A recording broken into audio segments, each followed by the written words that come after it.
Olá pessoal, tudo bem com vocês? Espero que estejam todos bem. Hoje vamos continuar o nosso curso de CFE 246, Automação Industrial, para o curso técnico em Eletrotécnica.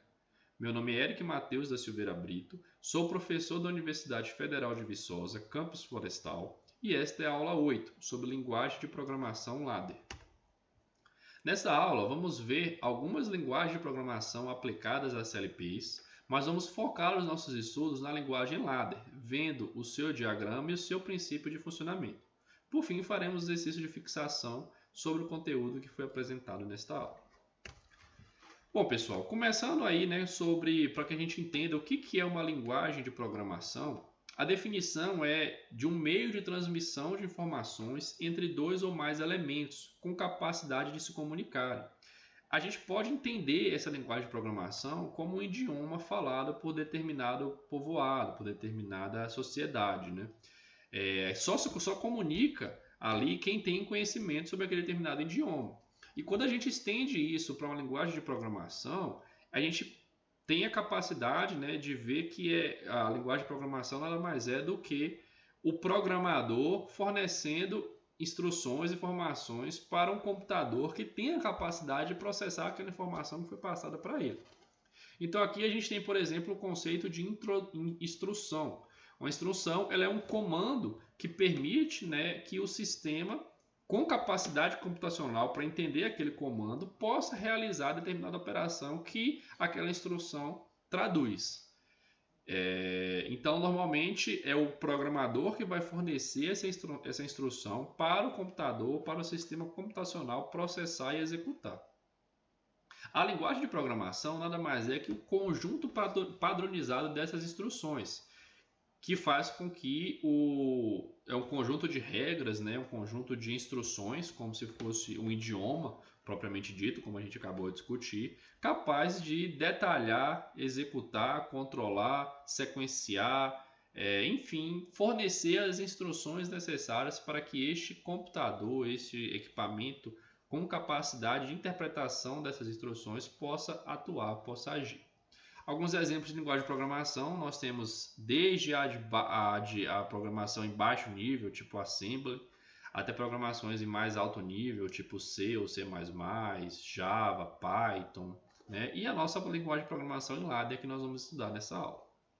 Então, vocês têm que ter em mente, pessoal, que o programador é o responsável, né? O profissional responsável por converter o sistema físico, aquele sistema que se deseja controlar, se deseja automatizar, vai converter o que ele deseja que seja feito ou controlado em instruções através da linguagem de programação.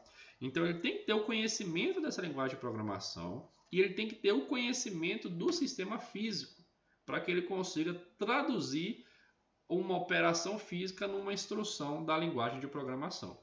A mais do que isso, esse programador ele tem que ser capaz de visualizar, de enxergar não somente a operação normal daquele sistema físico, mas sim tentar enxergar situações anormais de falha, de alarme, de qualquer tipo de situação indesejável e utilizar a linguagem de programação para evitar que essas situações aconteçam.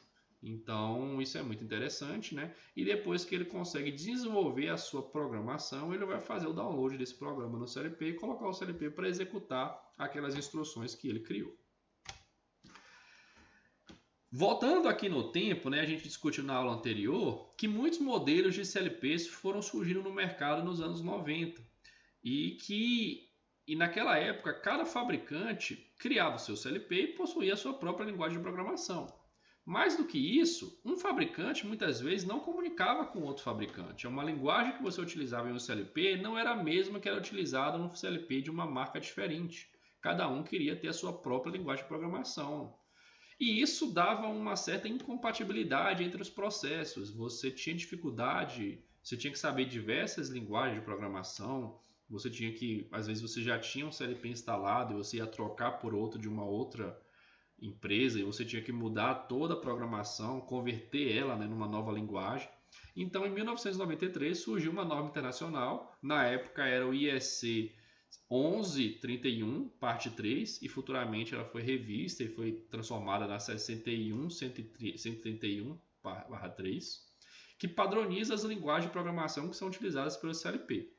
Essa norma prevê 5 linguagens de programação para serem usadas, tá? A gente vai ver que elas são divididas em linguagens textuais e linguagens gráficas. E cada CLP hoje que possui certificação dessa norma tem que possuir pelo menos uma dessa linguagem de programação na sua forma de se programar. Os CLPs eles podem até ter uma linguagem de programação própria, né? Se a fabricante quiser desenvolver a sua própria linguagem, mas a parte dessa linguagem própria tem que ter pelo menos uma dessas 5. Tá? Quais são essas 5 então, pessoal? Nós temos as linguagens textuais, que são 2, texto estruturado e lista de instruções. E nós temos as linguagens gráficas, né? O diagrama de blocos funcionais, a linguagem ladder e o sequenciamento gráfico de funções. Vamos ver um pouquinho mais sobre cada uma dessas linguagens. Começando aqui pelo texto estruturado, do inglês Structured Text, né? Essa linguagem é em alto nível, tá? Ela é inspirada numa linguagem Pascal, que contém todos os blocos lógicos de uma linguagem de programação moderna: for, while, if, else, case, repeat, do. Então esses blocos lógicos aqui já são bem conhecidos atualmente por um programador. E essa linguagem texto estruturado, ela é uma das linguagens mais poderosas do tipo texto, né? Sendo, portanto, uma das mais utilizadas. Tem gente, né, tem programadores em alto nível que não gostam de programar com as linguagens gráficas, preferem linguagem de texto, porque a partir do momento que você tem o conhecimento, você ganha tempo de programação, você ganha habilidade e você consegue desenvolver programas cada vez mais complexos através dessa linguagem textual. Aqui a gente tem um exemplo, tá? Dessa linguagem de instrução de texto.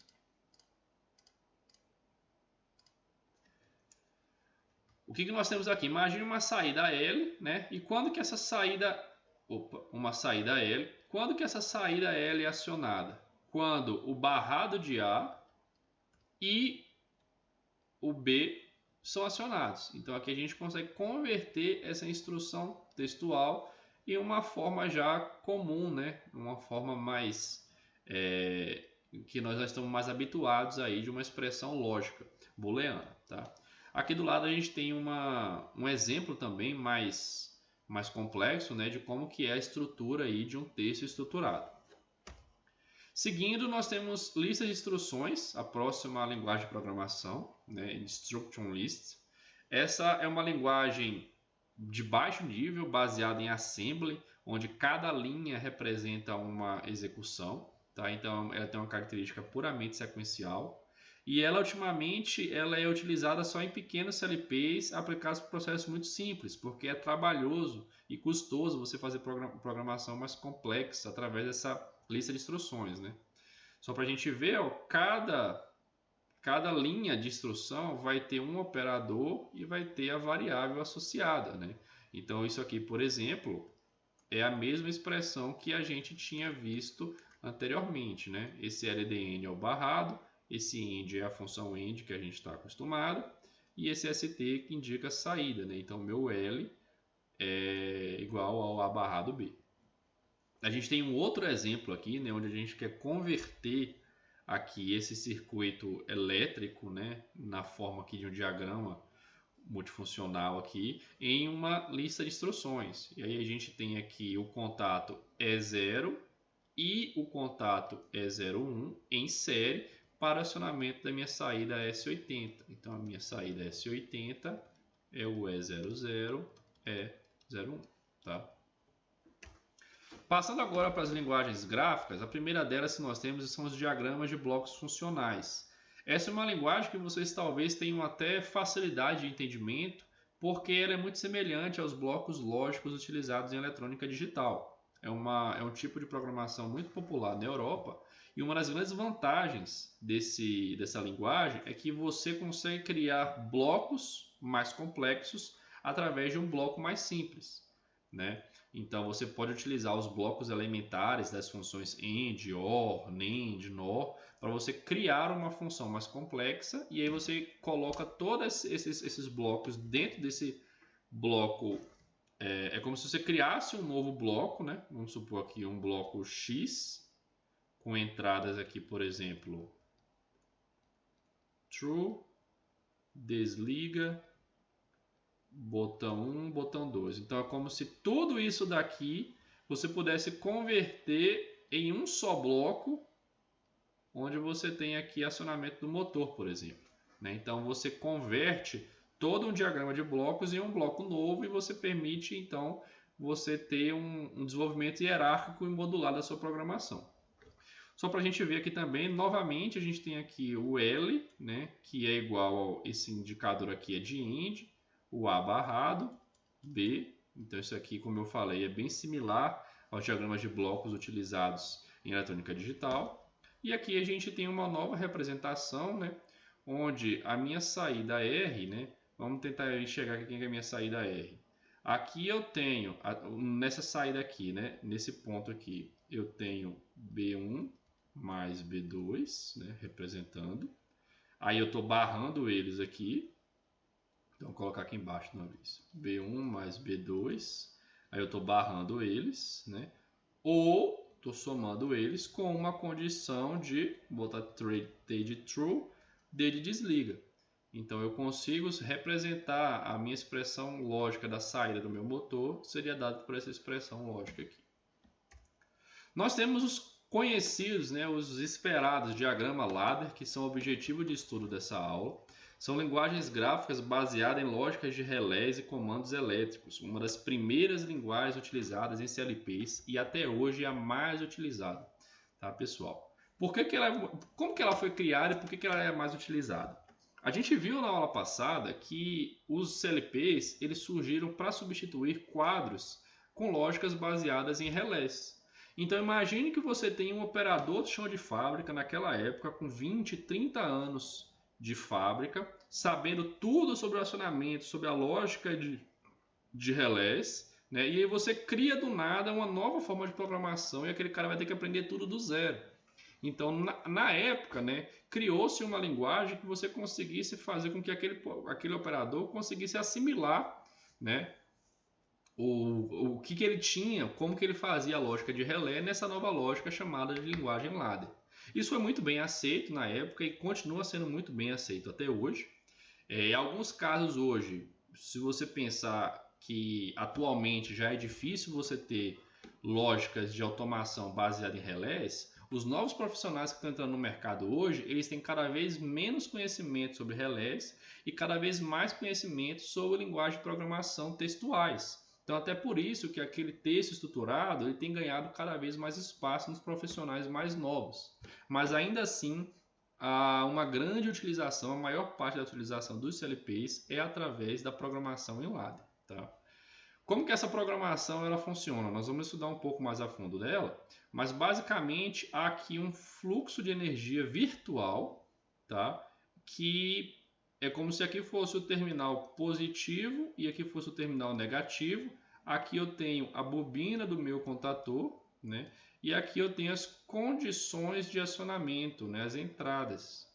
Então, quando essas condições são satisfeitas, quer dizer que o meu fluxo de energia, a energia está saindo daqui, está passando por aqui, está passando por aqui, e eu estou jogando esse terminal positivo e negativo na minha bobina, estou promovendo o acionamento dela, tá? Nesse caso aqui eu tenho novamente que o meu L, que é a minha saída, ele vai ser acionado.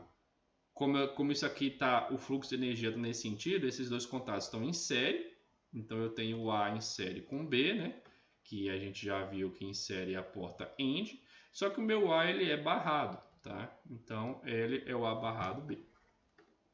Aqui eu já tenho uma representação um pouco mais complexa do ladder.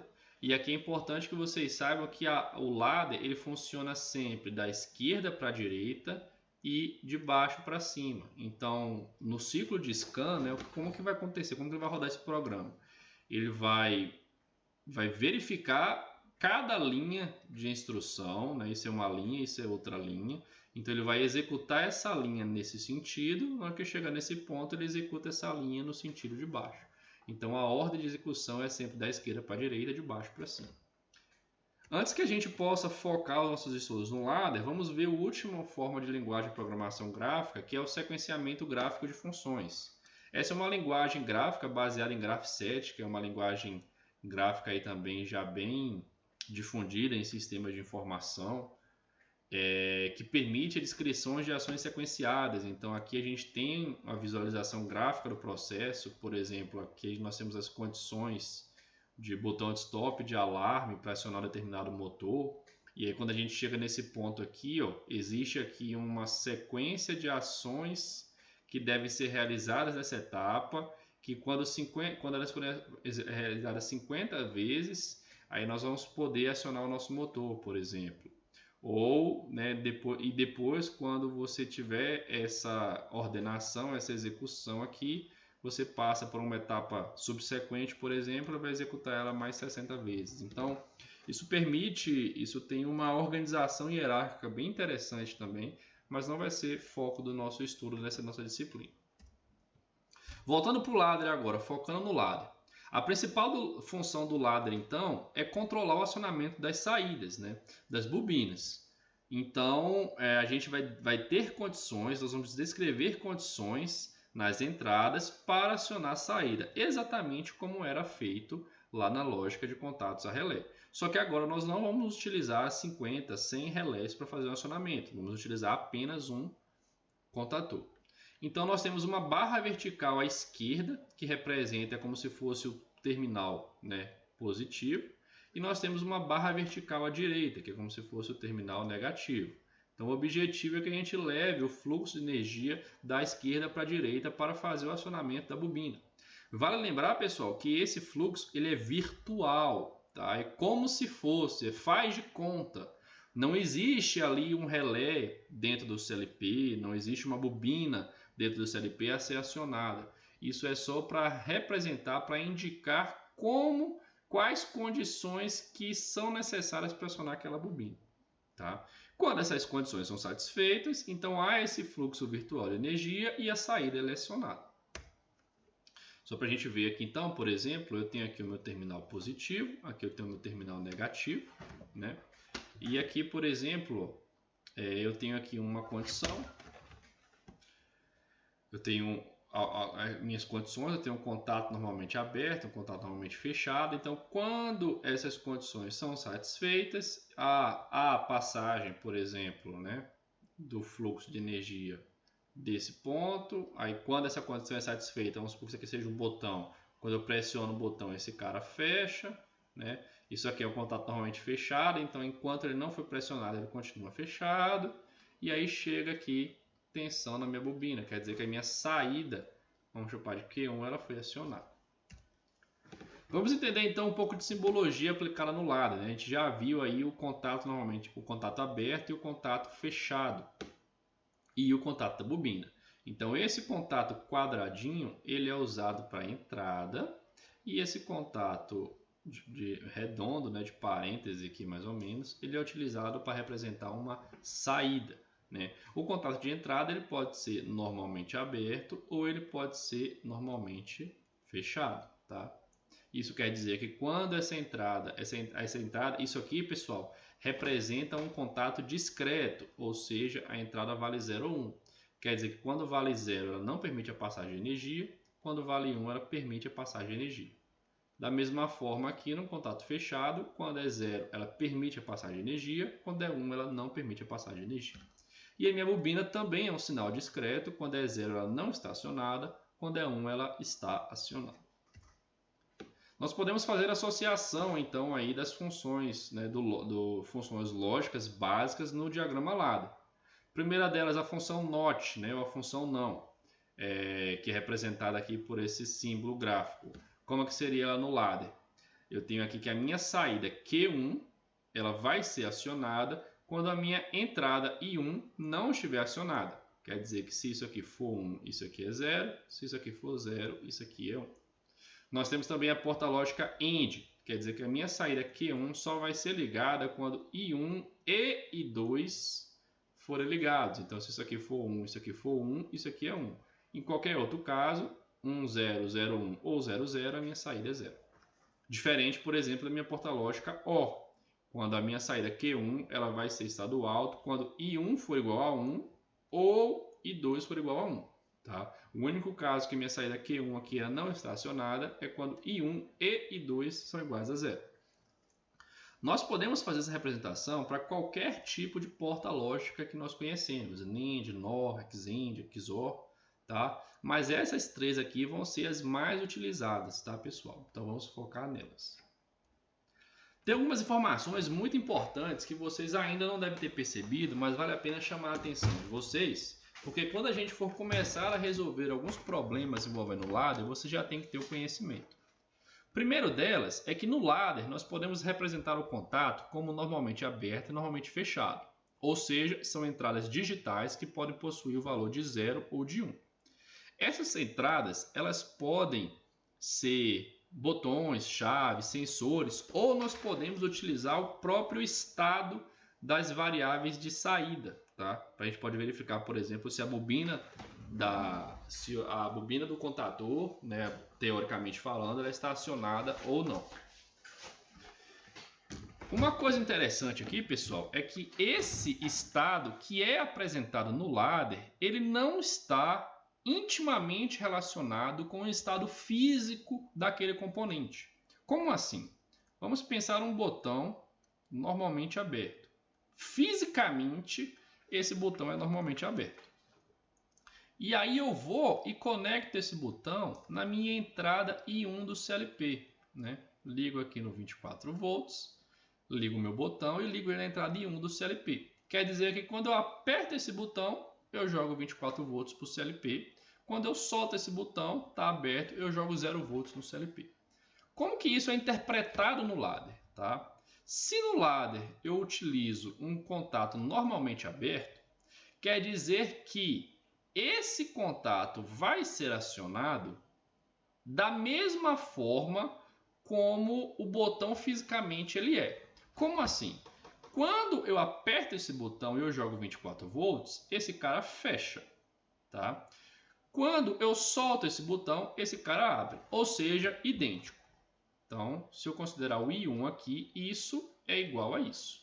Só que se eu considerar o meu I1 como normalmente fechado, isso daqui acontece ao contrário do que está aqui. Quando eu aperto o meu botão e eu fecho esse contato, eu abro o meu contato do ladder. Então quer dizer que no ladder, quando eu permito que chegue tensão no meu CLP, eu não permito que passe corrente virtual por esse contato. E eu quero que vocês desvinculem o seguinte conceito.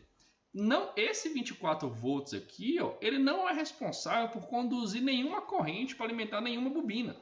Ele só serve para o CLP entender se o estado desse I1 é estado alto ou estado baixo.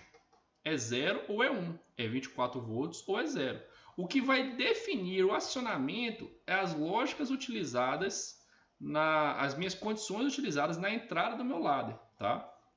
Então essa corrente, esse fluxo imaginário virtual, ele não está ligado com esse 24 volts. Muita gente acha que quando eu fecho esse cara, eu jogo 24 volts e aí vai passar uma corrente interna no CLP que vai alimentar uma bobina interna lá que vai fazer a saída acionar. E não é isso, tá bom, pessoal? Então, uma entrada NA, ela pode ser representada como um contato tanto NA ou NF. Isso quem vai definir é o projetista. E vocês vão ganhar sensibilidade, vocês vão ganhar tato com essa programação daqui para frente do nosso curso. Além disso, a minha saída, ela também é discreta, né? Ela pode ser discreta ou analógica, mas aqui nós estamos pensando nela como discreta. E o estado dela, ligado ou desligado, também pode ser utilizado como uma entrada. Como assim? Imagina que eu tenho isso aqui, ó. Um botão I1 que está ligando a minha saída Q1. O que isso quer dizer? Quando eu aperto I1 e fico pressionando, eu ligo Q1. Eu posso usar um novo contato de entrada que eu chamo de Q1 para, por exemplo, ligar Q2. Ou seja, quando eu aperto I1, eu ligo Q1. Se Q1 estiver ligada, eu uso ela como uma entrada para ligar uma nova saída Q2. Tá? Então eu posso utilizar os estados da saída como entrada no meu diagrama de lado. Algumas outras informações é que a gente viu, né, pessoal, esses contatos aqui, ó, esse contato de entrada, esse contato de entrada e esse contato de saída, eles são todos discretos, tá bom? Só que a gente sabe que o CLP pode possuir entradas analógicas e saídas analógicas também. Só que elas não são utilizadas diretamente aqui, elas são utilizadas em alguns outros blocos, como temporizadores, contadores, comparadores, que a gente também vai estudar um pouco mais para frente no curso. Além disso, é importante, né, que a gente lembre, que a gente tenha em mente que o CLP sozinho ele não aciona nada. O CLP sozinho ele só aciona a saída do CLP e aí é necessário utilizar um circuito externo para utilizar essa saída para acionar determinada carga. Por exemplo, quando a gente aciona a saída Q1, a gente precisa de um circuito externo para utilizar Q1 para alimentar o motor, por exemplo, e atuar no nosso processo. Então, o CLP sozinho não atua no processo, tá? Ele só habilita a atuação de um determinado atuador. Além das entradas físicas que nós temos, né, as entradas físicas e saídas, o CLP ele vai possuir vários outros blocos de funções lógicas que nós vamos estudar também. Temporizadores, comparadores, contadores, funções matemáticas de soma, subtração, multiplicação, divisão, blocos de controle, PI, PID, derivada integral, saídas auxiliares, que são saídas idênticas às saídas físicas, mas elas não têm uma representação física, elas são utilizadas só como artifício de programação. Então, vocês vão ver que o CLP permite, o lado do CLP permite que a gente faça muita coisa. E esse conhecimento vocês vão ganhar ao longo deste curso, tá bom? Bom, então, o que a gente sabe até o momento, né, é que existem condições de entrada definidas pelos contatos de entrada. Contato estes podem ser botões, sensores ou o próprio estado da minha saída. E essas condições vão definir se a minha saída está acionada ou não. Tá? O estado dessas variáveis ele é atualizado a cada novo ciclo de scan, tá, pessoal? Então, por isso que no ciclo de scan, quando ele inicia o ciclo, primeiro ele verifica o estado de todas essas variáveis. Viu o que é 0, viu o que é 1. Aí ele começa a rodar o programa. E ele roda o programa da esquerda para a direita, de baixo para cima. E à medida que ele vai rodando, ele vai atualizando as saídas. Tá? E aí recomeça o ciclo de scan. É assim que funciona. Se a qualquer momento, por algum acaso, esse fluxo de energia virtual for interrompido, a minha saída ela é desabilitada. Tá bom? Então, quando a gente pensa, né, quando a gente define as lógicas, as condições de acionamento, nós podemos ter vários caminhos, né, várias condições baseadas naquelas portas lógicas AND, OR, né, para acionar essa carga. Neste exemplo aqui, por exemplo, ó, eu tenho este caminho, essas condições que ligam a carga, eu tenho essas condições, eu tenho essas condições ou essas condições, né? Então, é um conjunto de condições que podem ser satisfeitas que vão acionar minha carga. Isso aqui é a automação do meu processo, né? Quem define essas condições é o meu processo, é o que eu quero que seja estabelecido, que seja respeitado para que eu faça o acionamento dessa saída aqui do meu processo, tá bom? Tem uma coisa que a gente tem que tomar muito cuidado para evitar, pessoal, que é chamado de fluxo reverso do lado. Esse fluxo de energia ele é sempre da esquerda para a direita. Em momento algum, nem que seja em uma pequena parte, esse fluxo ele pode ser invertido. Na verdade, muitos CLPs eles já têm proteção contra fluxo reverso, eles não vão nem funcionar se você fizer dessa forma. Por exemplo, aqui a gente tem que o ABC aciona Y, que o ADE aciona Y, e o operador gostaria que o FDBC ou o FEY, ou FE acionasse Y, né? Então, quais são as condições que a gente pode ter aqui? O Y ele vai ser igual a ABC direto, né? Ou, né? Podia ter colocado um mais aqui, vou colocar um mais aqui. Mais ADE, aqui ADE, ou, outro mais aqui, FE, ou FDBC. Tá? Essas são as 4 condições possíveis para acionar o Y. Fizer dessa forma é errado, porque aqui a gente tem fluxo reverso. O correto seria fazer isso daqui. Ó. Percebam. Quais condições aqui eu tenho que acionar Y? ABC e ADE, igual a gente está acostumado, né, que a gente viu aqui. Ou FE, fluxo direto, ou FDBC. Perceba que não tem problema de repetir os contatos. Eu posso repetir eles inúmeras vezes. Inclusive, eu poderia até utilizar um Y aqui se eu quisesse fazer determinada condição para acionar uma nova variável X, por exemplo. A gente já viu que a gente pode utilizar o estado da saída como entrada também. Tá? Então, cuidado sempre para evitar o fluxo reverso de energia no lado. Isso dá errado, isso dá pau. A forma correta é essa daqui. Por fim, nós temos aqui associações em série paralela de circuitos elétricos que podem ser convertidos em ladder também. Né? Essa associação aqui ela é idêntica a uma porta lógica AND, né? Que a gente já viu que é representado por 2 chaves em série. Da mesma forma, essa representação aqui é a porta lógica OR, né? Que a gente também já viu que pode ser representado por 2 contatos em paralelo. Tá bom, pessoal? Isso aqui vocês vão ganhar, isso aqui vai ser bem importante para vocês ganharem sensibilidade de como trabalhar com o diagrama lá. Por fim, vamos fazer um exercício aqui, né, para fixar o conteúdo que foi passado nessa aula, que considerando esse circuito lógico apresentado aqui de portas lógicas, vamos determinar a tabela verdade dele e depois nós vamos fazer um diagrama ladder correspondente. Tá? Gostaria que vocês pausassem o vídeo aí e tentassem achar a solução para este problema, né? Tanto a tabela verdade quanto o diagrama ladder. Bom, pessoal, espero que vocês tenham pausado e espero que vocês tenham conseguido resolver. Caso não tenham conseguido, vamos fazer junto aqui. Ó. Aqui eu tenho entrando o A nessa minha porta OR, né? E aqui sai o meu A barrado. Da mesma forma, aqui está entrando BC na minha porta lógica OR e está saindo aqui B mais C. Né? Está entrando aqui nessa porta lógica AND, A barrado, que multiplica B mais C.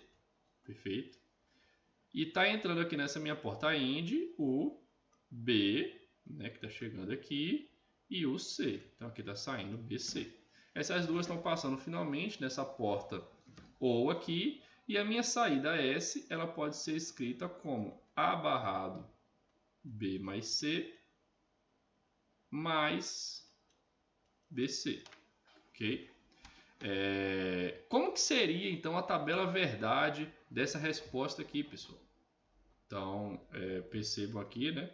Vamos conferir aqui BC, A barrado B mais C, ok? E aqui está a nossa tabela verdade. Vocês podem utilizar aí os métodos que vocês já conhecem para simplificar essa expressão, mas a tabela verdade ela já foi apresentada aqui.